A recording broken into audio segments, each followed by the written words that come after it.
great crop. So we've got three really renowned cotton experts to speak to you today. And Dan Munk from UCCE in Fresno is going to be first up. And he's already got everybody's attention because he's passing out cotton. He goes first before the plants wilt. It's amazing how fast they build it, huh? So anyway, thank you all for coming. Please be sure and sign in, and we'll do our best to make sure that the credits happen. So. Very good. Good morning, everybody. Good morning. Morning. For those of you that don't know me, Dan Munk, Cooperative Extension, Fresno. How you doing? Doing good. Been a while. Yeah, we have to go back. So I thought today might be a good opportunity to just kind of converse about what the cotton plant's all about, the basic development issues, and then as we sort of kind of cover some of the main issues, we can talk a little bit about some of the management issues that go along with how we can modify actually the plant's structure and through some of the different practices that we have. And hopefully that'll lead in a little bit later to some conversations that Bob and Pete will both be engaged in as well. So,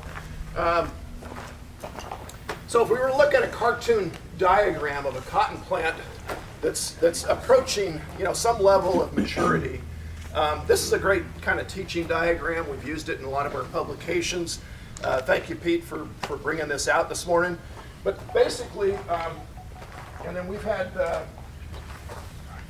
couple of guys this morning give us a hand. Jim's crew give us a hand stripping some of the leaves off of this plant. So it really does look different with its leaves off, doesn't it? Yeah. So just one of the first things I look at is look at the, this isn't what do they call it? A compass plant? This isn't Candle up?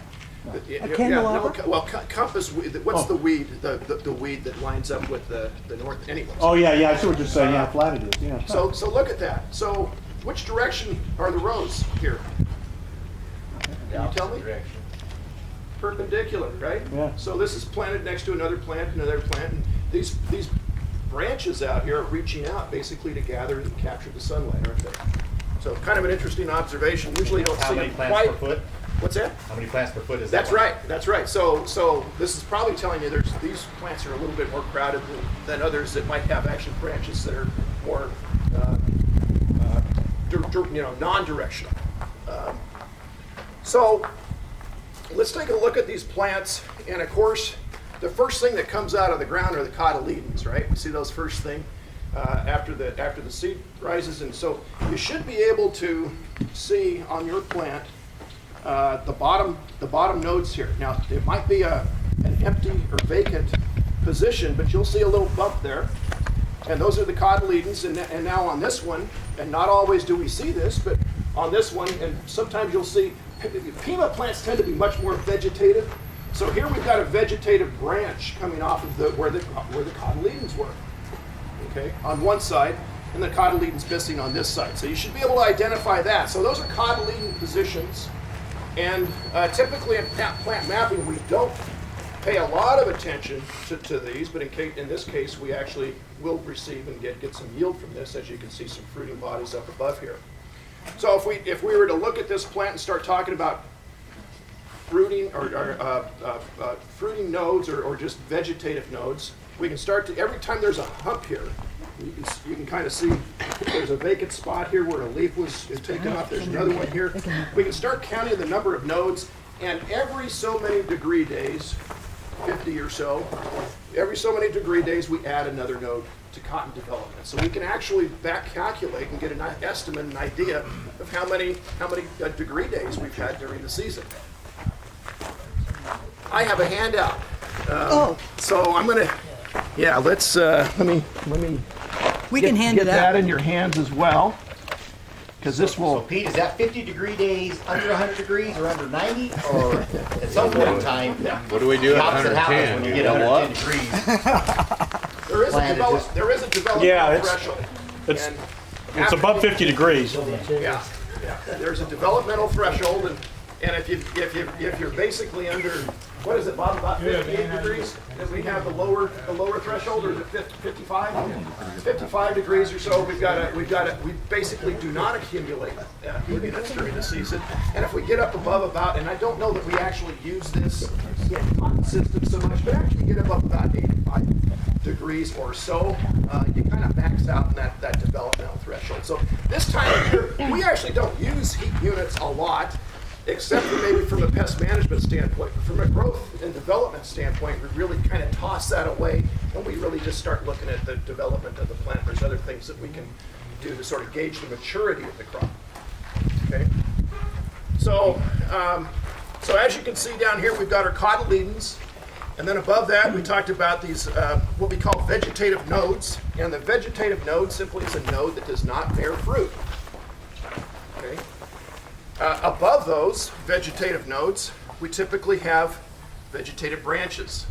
And vegetative branches is a branch that comes off of the cotton here that you will not find on the first position. You will not find any fruiting structures coming off of that. Okay.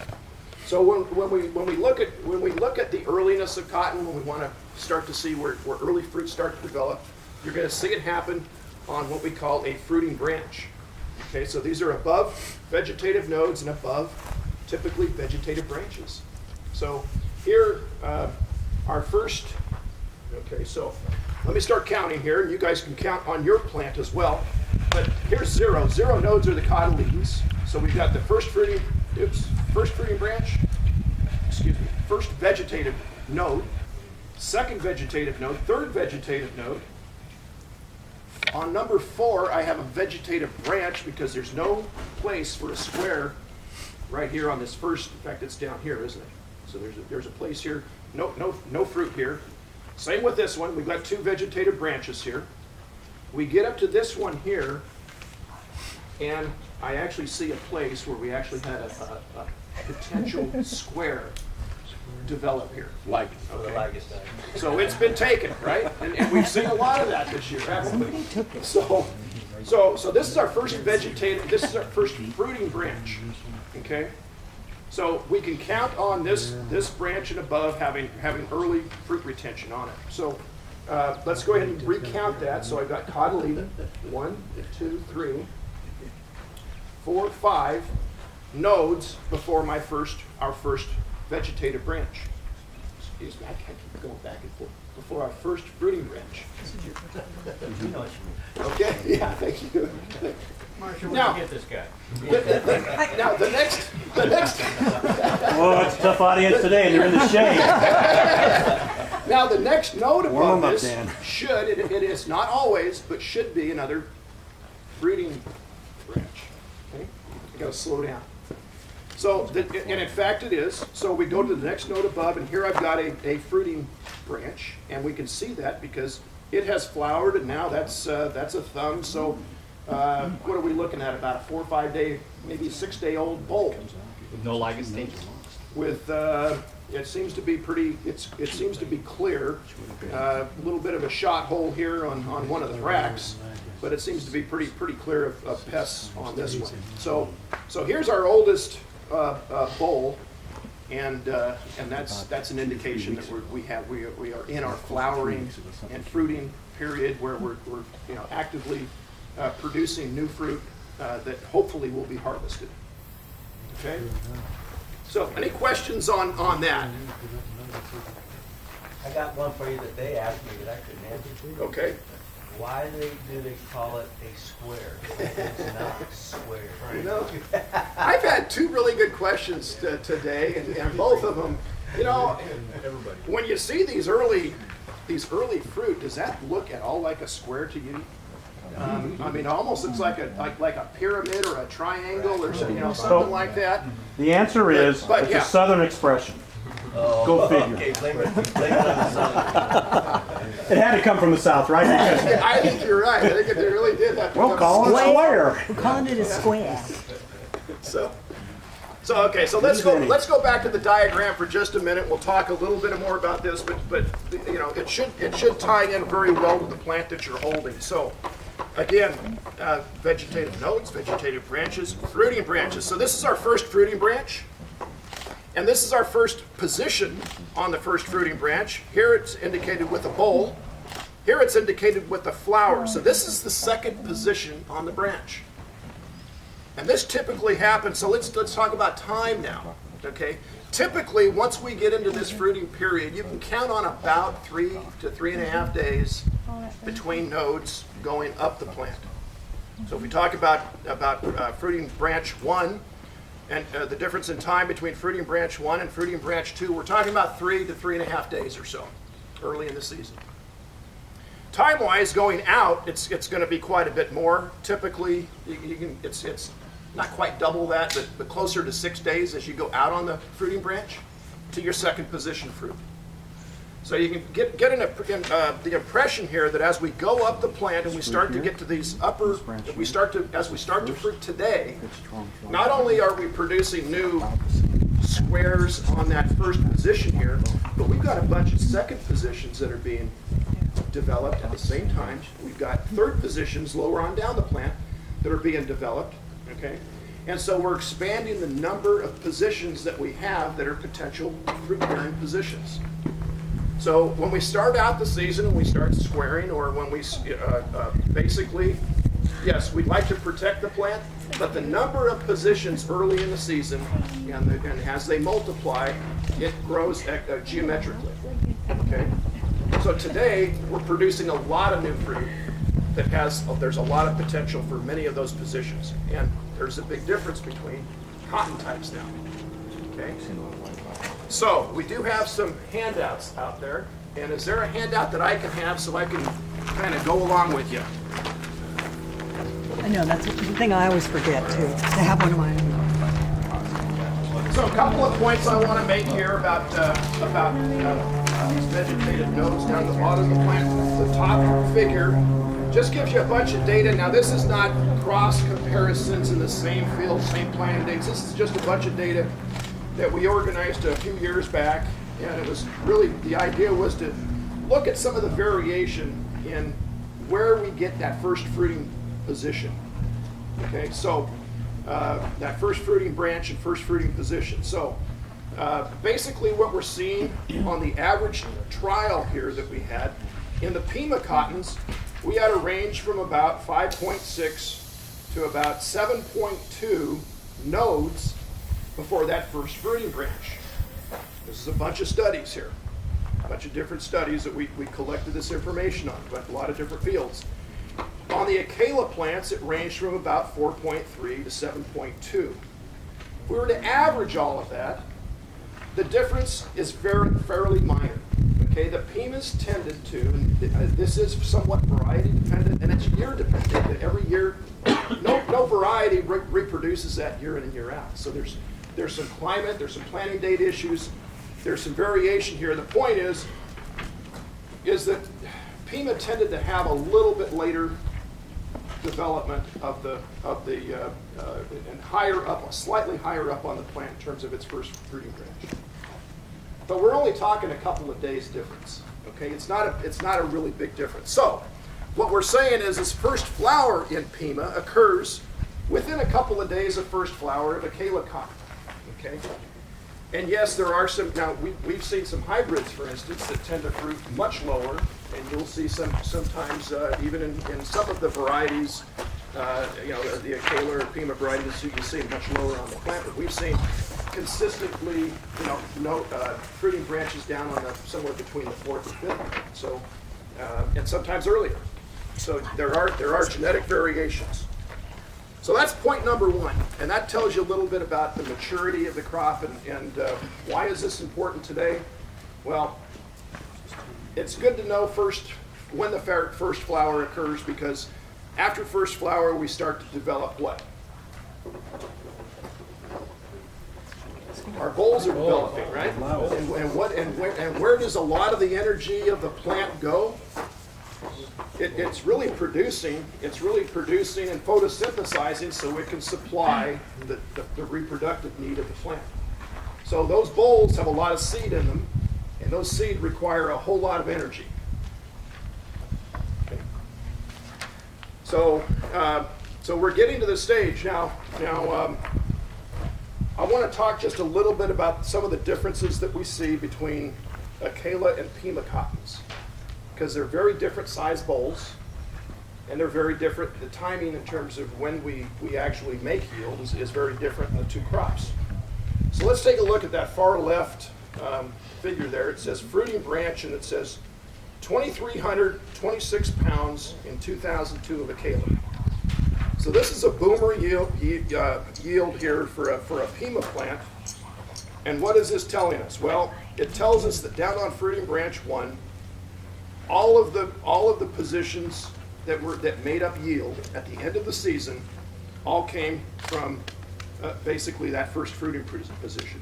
So even down at the bottom of the plant, we did not have in this particular crop, or in this set of samples, we did not have any second position fruit. It all came out of the first, it all came from first position fruit. If we look at branch 2, branch 3, branch 4, now we've got some contributors to the second position. But you don't see any third position fruit in this sample, do you, in this field? So everything was produced either right here on that first position, or in some cases we had a little, especially as you went up the plant, we had some second position fruit that actually made it on this Acela crop. But this tells you that you don't have to have a lot of second position fruit, and in fact, Pima does not have, Acela does not often have a lot of second position fruit that contributes to yield. So let's look at the next one. Here's another high yielding. I wanted to compare two high yielding fields. This is a 2004 Pima crop in the middle here, and you see the colors with the yellow and the purple here, and it's a different looking plant, isn't it? And this is just to telling you about the percentage of our bowl distribution. So down on bowl position 1, Pima had second positions filled. But look at as we went up the fruiting branches, the number of fruiting branches as we went up the plant, we really loaded a lot of second and third positions. And those yellow numbers are actually, some of them, those yellow bars are larger than the purple ones because we actually had fourth positions being filled in there as well. So Pima is a plant type that will fruit not only in terms of, and that's the other point here, is look at up at 19. We still have a lot of fruit being produced up in 19. We have second position fruit being set on branch 17. Look at all that second position fruit. Half of the fruit on the 17th branch up is second or more. Is second position fruit. So it tells you a little bit about the character of how these different plants set fruit differently. Now let's look at the final one. So this is like the percentage of all this. All these numbers added up should make 100%. So now let's look at the percent of the total. So now we go down to this far right, and we've got Pima side by side with Acela, and basically we're talking about vertical distribution of the yield. And you can see, just as we've been talking about, that in terms of just bowl numbers and the percentage of the total yield, look at all the high, those blue bars and how high they are. So you can get 10 to 12% of your yield, coming from just a few fruiting branches, each of those fruiting branches. Okay. Look at Pima though; those numbers are more like 4 to 6, 7%. Okay, indicating again, and then look at the distribution up on top of the plant. As you go to about branch 12 and greater, branch 11 or greater, look at all that Pima yield that's coming up from the top of the plant. So what does that tell us about the length of season between the two plants? Pima's longer. Much longer, and we rely on a much more extended period for fruiting.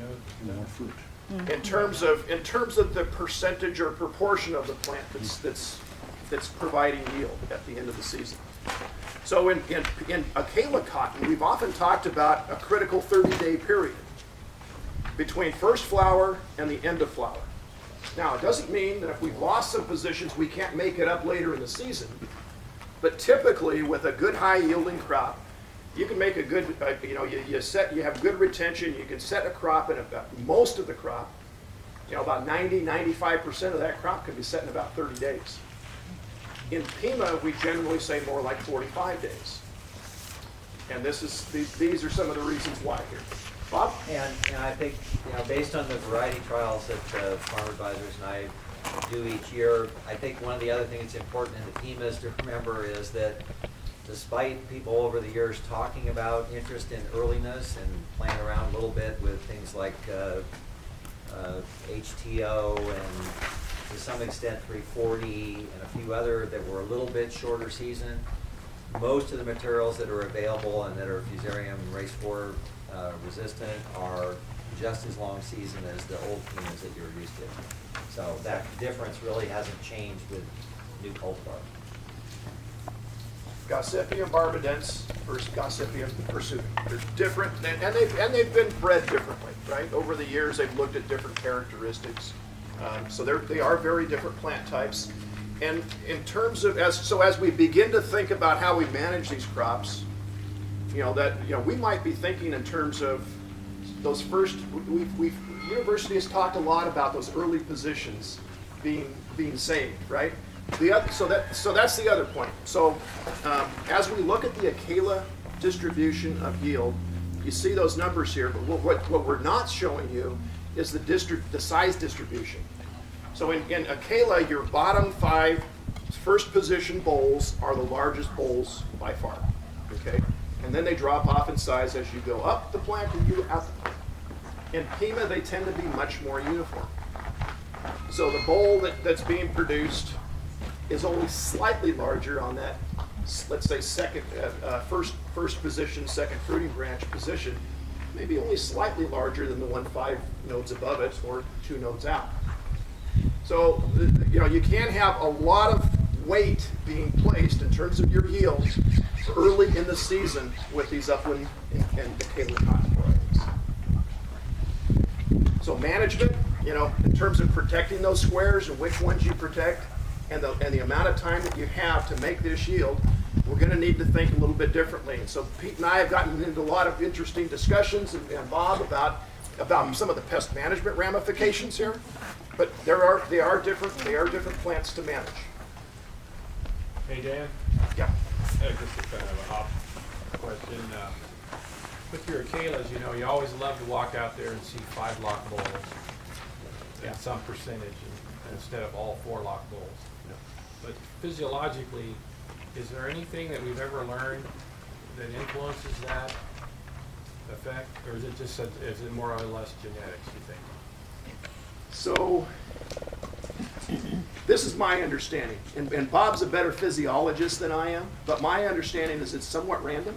Okay. Yeah. There are some genetic elements to it, but generally it's something that kind of like I like to think of it almost more in the case of what we saw here with some of the genetic variation and the nodes to the first fruiting branch. Some of this is year to year, field by field differences. So and yes, we can have some year impacts and year effects and location effects. So there are some environmental.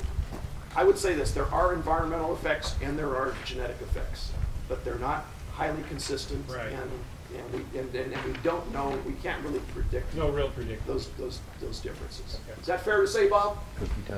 Yeah, no, I think that's exactly right. I mean, if you look back on some of the data from like 1960s and 1970s, they actually did some selection work where they were trying to aim for more cultivars that had more 5 lock bowls, and they had some successes along those lines. But again, it gets muddied over the years with changes in cultivars and different reasons to do selection.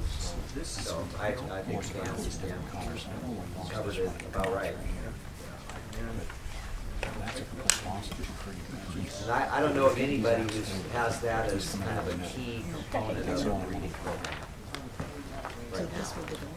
I don't think that's I do want to mention one of the reasons why I picked some of these plants is they've got such crappy retention early in the season. So I wanted to go out to the field, and that was the other. Some of these fields had really a lot of early lights, and so we're not retaining these early positions, and that's a real problem, because what can tend to happen is if we just treat them normally, There's plenty of nitrogen, there's plenty of water to build this plant, and this thing can get away from you really fast. It doesn't take long in this kind of a situation. We've got one bowl here that we're trying to fill seed with. That's not gonna bring down your carbohydrates, right? That's not gonna consume a lot of your energy. So what is the plant gonna do? It's gonna start pushing out the top, and it's gonna start pushing where it can, where there's a light environment. It's gonna start pushing out these vegetative things. So here's a plant, same field, crappy position on those early positions. Look at that. No, very little fruit here until you get way out here and way up here. And here we're finally getting the first position set, right? So Seen a lot of that this year. so here's a plant that has lots of light. Okay, there was a skip on either side of it, so it's going to branch. Okay, so look at all these vegetative branches that are starting to fruit, and that's what the cotton will do. It'll compensate, but it'll be a much later. It'll be a delayed season, won't it? In terms of when it'll produce tons of yield on a per plant basis. Compared to something like this, but these are out of the same field, and look how different they look. Where is Hazara closer to the Puma as far as this bottom chart? Yeah. I mean this far right chart. Yeah, if we look at the hybrids, which are a hybrid between really Acalas and Barbadents, they really have a fruiting characteristic much more like the Pima varieties. So they're going to tend to have a lot of second, third position fruit and third position plus fruit, and they're going to tend to fruit higher on the plant as well. So longer season. Tend to have smaller bowls, but oftentimes larger, and it really depends on, there's a lot of variety variation in these hybrids as well. And a lot of yours earlier first fruit branch. And a lot of years, that's right. Yeah, those first varieties that we identified, and even today, it's not uncommon to see fruit starting on that fourth node. So they do fruit a little bit earlier, but they have that vigor. Okay, and so that's another point with the hybrids is if it's a indeterminate hybrid variety, which many of them are, you got to be real careful about that growth. So what happens when that growth gets away from it? Why do we not want a plant that just is really tall and leggy? It's putting its energy, but what is it also doing down to the lower parts of the plant? Shading out. It's cutting out the light, isn't it? Yep. So these lower, so we really want to sort of manage that growth through the season. And it's really interesting because this is the time of year where those plant roots are really digging deep, aren't they? They've got enough carbohydrates now. The plants really build in a root system as well. So so these are things that just happen, and you got to be really on top of things. So right now, it really is a critical time of the year to be managing the growth. Dan? Yeah. Just one other situation that does occur, because this is an interesting plant, I just picked at random. So your first fruiting branch, nice set, actually a bowl here, and then suddenly you got the two fruiting branches that were literally destroyed. And so that's not going to compensate. So the best you're going to do is one there in the axle, and this one didn't even bother to do that. So that's the case where, for whatever reason, when that ligas fed in there, it took out that whole. And then, of course, as soon as they left, things went back to normal. But there's two fruiting branches that are. But there's another characteristic of Pima that you tend not to find so much in the Acalas is that axil position there. So what'll happen is you might lose that fruiting branch, but you'll get fruit and maybe sometimes two and occasionally three fruit coming off of that main axil. You'll actually see this plant start to reproduce in some really weird locations. Additional fruiting locations. So, but again, these are delayed. These typically happen later in the season. You just said something that I hadn't heard before. Yeah. The ligas actually stay with the branch as it's coming out and producing. It did there. I always thought that was cultivator blight. They broke, or somebody walking through the field broke it off. So. Are Yeah. you saying, Jim, it aborted the branch or aborted the fruiting position? No, this one here, the branch has The been branch is aborted. gone. The branch is gone. It's there, but not the branch. what my observations are is that yes, those ligas tend to go straight for that square, but they can sting any other part of the, near the terminal, and they can have an impact on branch development, and much broader than just. And those axillary buds are actually really small, and in many years, under the right circumstances, plant densities and everything, they don't develop at all. So you can take a microscope or you can take a hand lens and you can go find that little axillary bud there, and it doesn't develop. It's probably just hormonal, that there's no reason for it to develop. So I doubt if it's that hard to take them out. So does the ligas have to release enzymes to break down cellular tissue to digest it, or is that what they're putting into the system, or what's going on with the ligas bite, the ligas stick? Exactly. It's putting in, you use pectinase when you're making jelly and jam. It breaks down that, turns that fruit into a mush. It's exactly what that's the same chemical it's putting in there. So it'll probe, release it, pull it back out, leaving a little bit of a tube there, then go to another one, and then come back to that first one. By that time it's dissolved, they just suck it up like a milkshake. Oh, they know where they've been, Oh, yeah. track, and they, Yeah, so they go, they're there's, breaking down, going to another one. and that's why the nymphs are so much worse than the adults, because the nymphs just sit there. The adults will flip, where the nymphs just sit there and they'll just move up and down that same set of branches. So here's a square that's recently been impacted, and you can see that there. And yes, just like Bob said, oftentimes these are being hit in the very, very early development stages. Sometimes you don't even see it because the square is so small. But here's one that happened. The impact occurred quite a bit later. And so you can see the size of the square now. Okay, this is starting to form a flower bud, but this is still a square that's young enough to be impacted. Now, typically, much older than this, okay, you tend not to have those kinds of impacts. However, if you get enough ligas populating a larger square, you get enough of them hitting on this, you can affect square retention. But generally, it's the younger squares up till about this size where you're going to see most of the impact on from ligas. Okay. Now, we had some excitement back here. Are we ready for a demonstration? I was trying to get a reading, but I haven't been able to get a reading. I think the lines are kind of too Will be stressed? Yeah. That's okay. So let me introduce George to. Actually, I'm going to let George introduce because he's a new friend of mine who wanted to borrow my pressure chamber, and I says, well, you can come out. You can borrow my pressure chamber if you come out and give us a demonstration.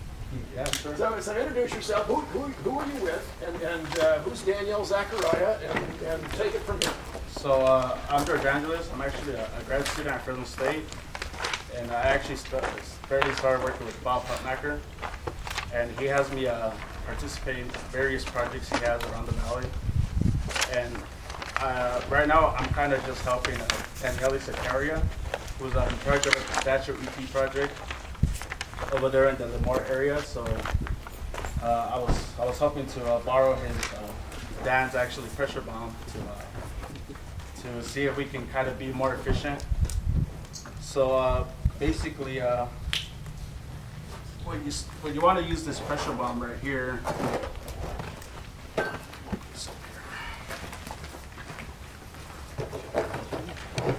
Yeah. So basically, you have your CO2, or you can use nitrogen as well, tank, and you kind of connect it to this pressure chamber right here.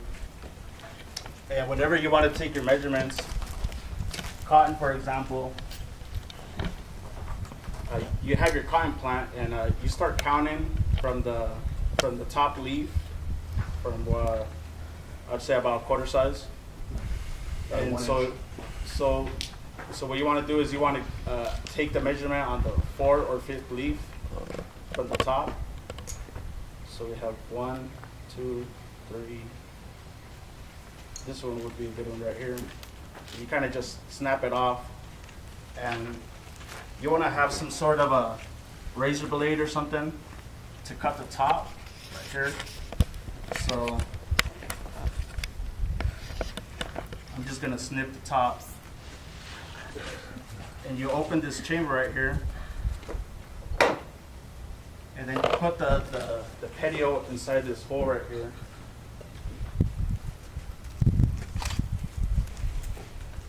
and then you kind of tighten up this gasket right here around so it can be tight. Hopefully it won't pop off and start pushing. And then you put your leaf into the chamber and you turn it clockwise until it locks. So afterwards, you want to move the knob to where it says chamber, and it's going to start pressurizing the leaf inside the chamber.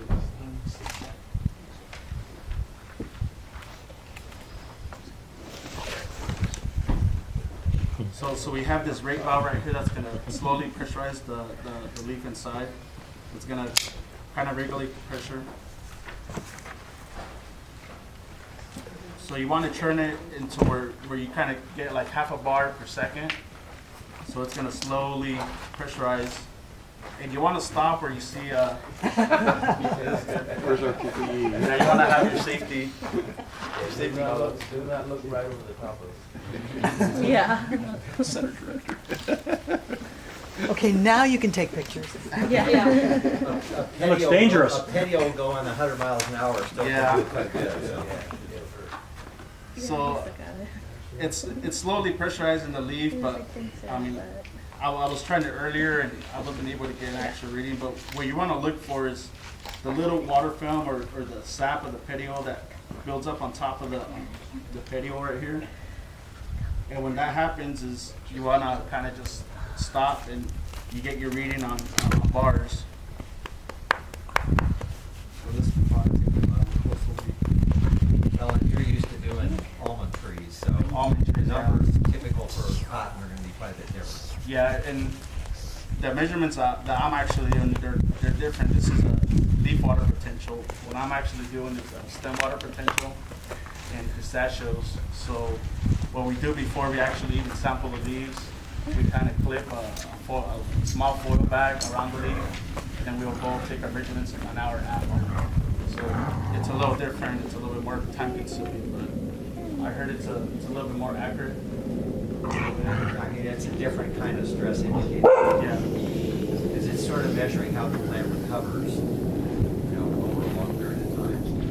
And there's a lot of variation within the tree canopy, just with exposure, southwest side of the tree, different than northeast and so on. Yeah, that covering the leaf really helps improve the variation in the reading.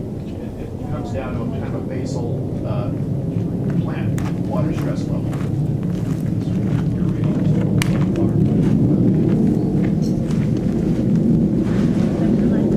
So, Dan, when would you use this? So this type of reading is typically what happens. So let's talk about what this reading actually is. So keep in mind that the water conducting elements in the plant is xylem, right? Connected to the leaves. The leaves are with the stomates are taking in CO2, giving off oxygen, right? Remember all that basic photosynthesis stuff back in high school biology. And so we've got a plant that's a lot of water vapor is moving out of it. Okay?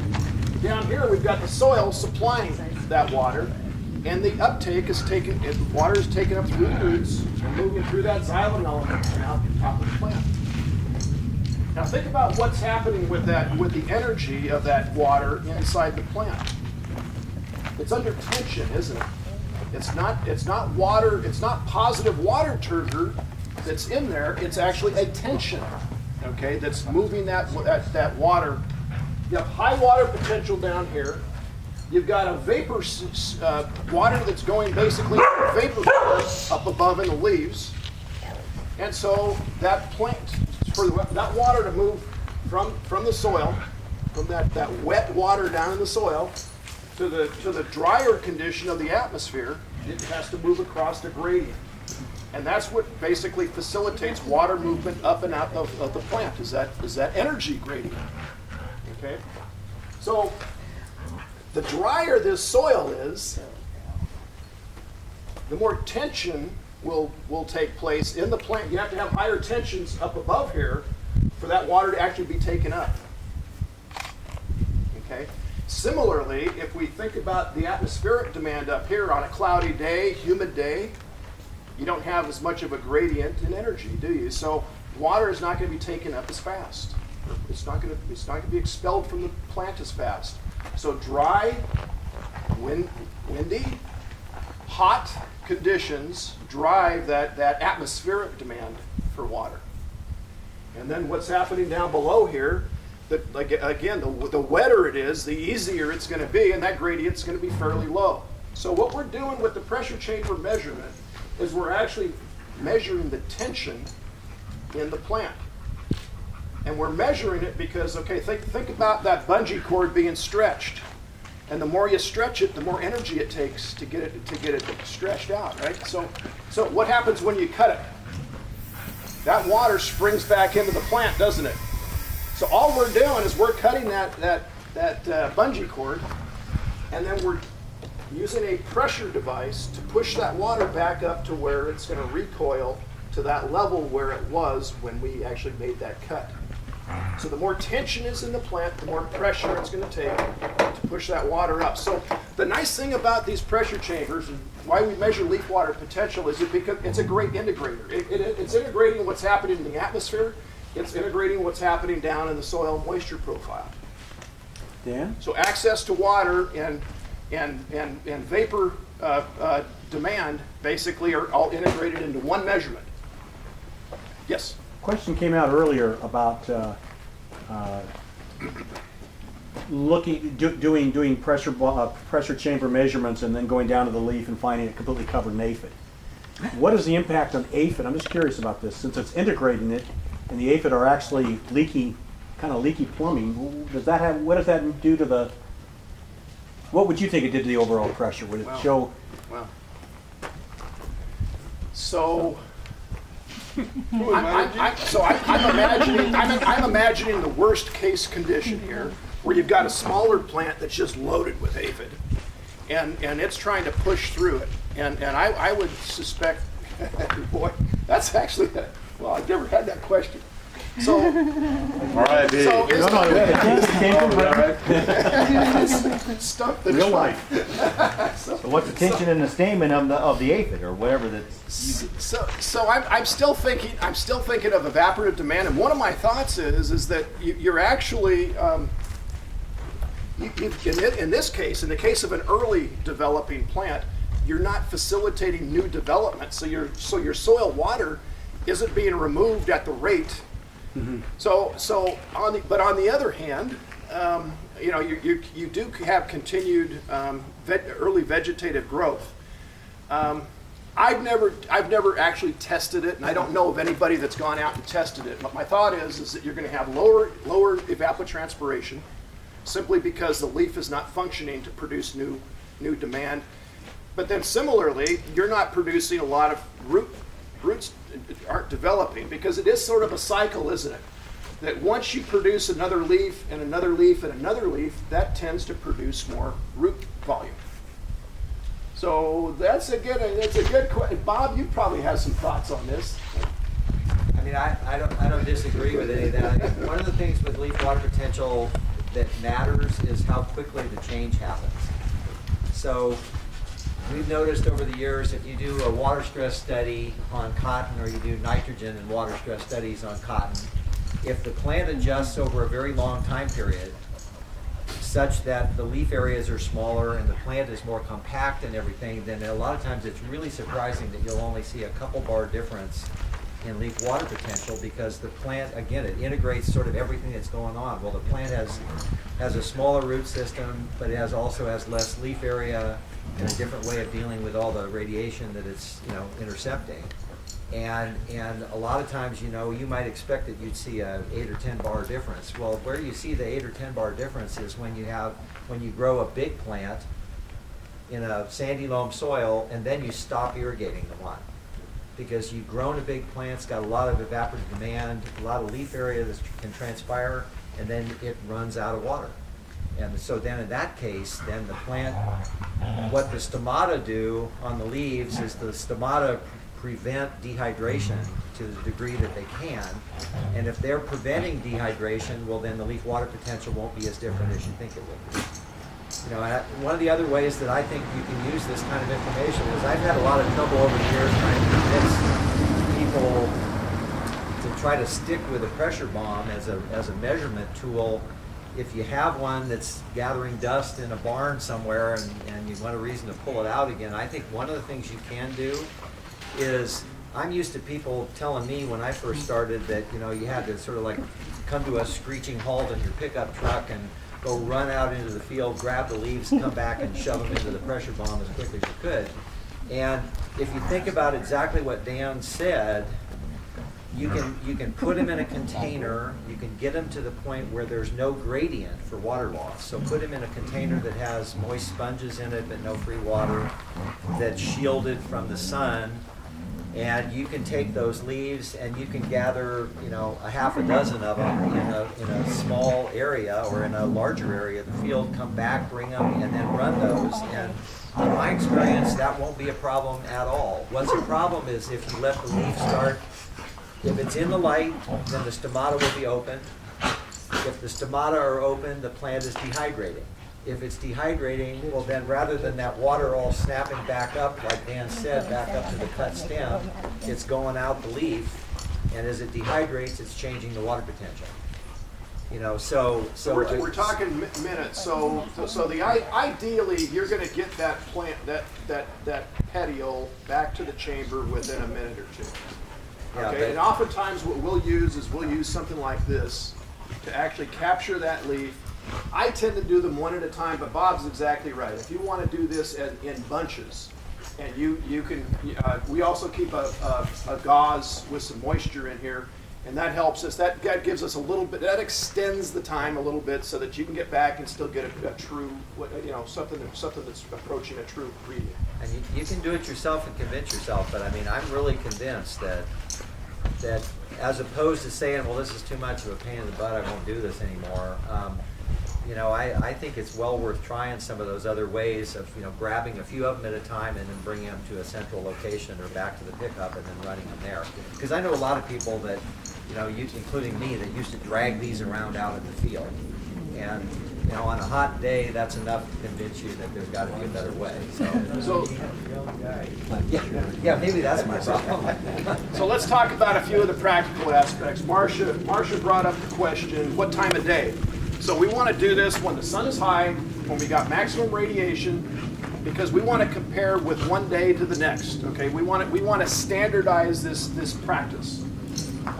So 12:30 to about 3:30 in the afternoon is when you have maximum radiation, maximum water demand. Those readings should be fairly flat. They're not going to change much between that time period. If you go out at 10 in the morning, those plants have still recovered from the night, from the stress from the day before, and they've taken up. They actually have pretty good early, you know, pre-dawn plants have really good water turgor in them, or low water stress. It's really in the heat of the day, the maximum time during the day when maximum radiation is occurring, that you have the highest stress, but it's a fairly straight line. So that's the time of day you want to take these readings. The other thing is I tend to use about 3 readings. Simply to make sure that I've got a good reading first time, because you can get an occasional plant that's going to have a bar or 2 off, sometimes more. But usually if you get 3 straight readings and they're within a bar of each other, you probably got a pretty good reading that you can count on, and you can move on to the next location. So that's just some of the practical aspects of this.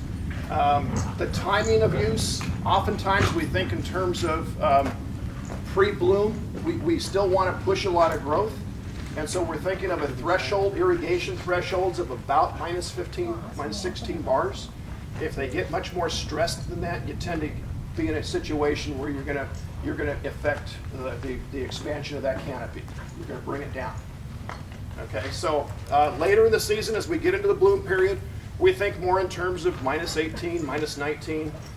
Sometimes -20, particularly with Pima fields that are setting well. That you know, these are situations where you can have a little bit more stress, and again, Pima a little bit more stress than a Calyx. As we get later in the season, we tend to hold on to that -18 to -20 bar, depending upon the situation. And In cases where we've got some poor retention, in cases where you see the plant starting to take off on you, these are situations where we can hike those numbers up a couple of bars to reduce the impact of that plant that wants to tend to go vegetative. And again, we want to pull that growth down some because it will get away from us. So we want to add a couple of bars on that and allow that crop to stress up a little bit more so it doesn't take off on us. So it's a useful tool for growth management throughout the season. Dan, Yeah. any comment on that? Or maybe you covered it and I missed it. On drip but very drip versus furrow? Yeah, so drip irrigation is different, isn't it? You tend to irrigate a couple times a week, sometimes a few days a week. You know, it's not a surface irrigated situation where you're irrigating one day and then you're waiting 2 weeks or 3 weeks or something like that for. So the plant will actually go through much more of a pattern of stress and unstress. And so that is a consideration. The general guidelines, though, stay about the same. You tend not to want to treat, a plant, even a drip irrigated plant, terribly different. That threshold of minus 15, minus 16 bars is still a good threshold to use.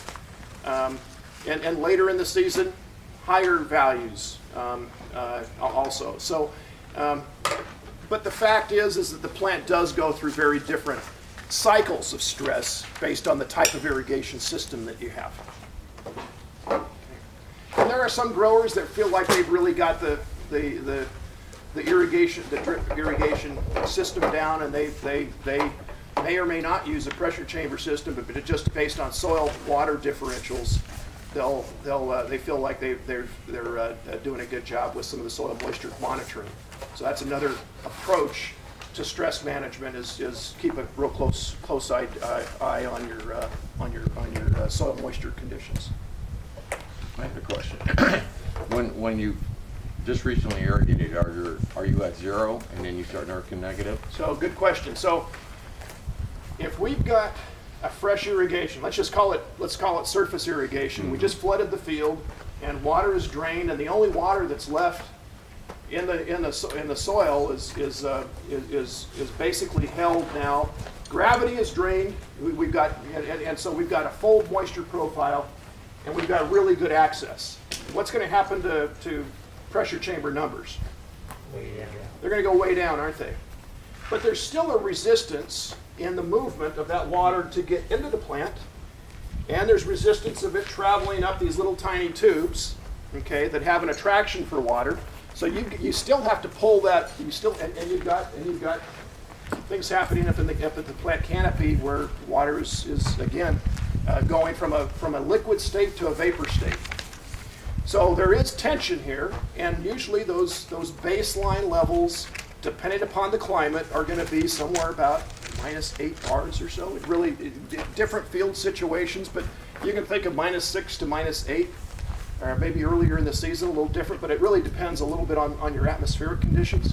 But you're going to see some level of resistance to flow based on that. And those are some of the, and you can also get to some fairly low levels if you do like a morning reading, right? But there's always some resistance to flow and some sort of baseline. So will you see a difference in your negatives in a day-to-day or every other day? Boy, there's a whole story there. But Oh. I want to try to. So here's another thing to think about that kind of addresses that. So if we look at a sandy loam soil, and you look at the day-to-day variation in stress, you're going to see that sandy loam soil, the stress increase on a daily basis, right? You're pulling more and more water out. There's more resistance to water flow down in that soil zone.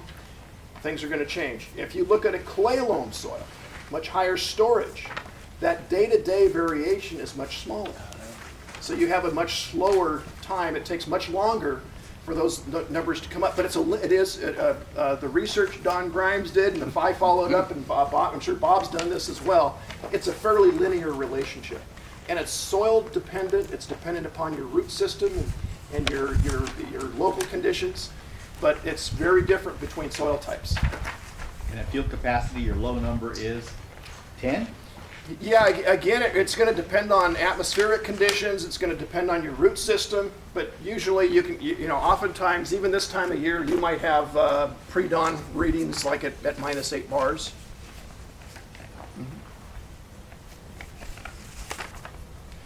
I've gone on quite a bit.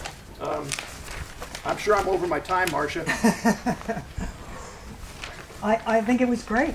And I think Let's give Georgie a hand. You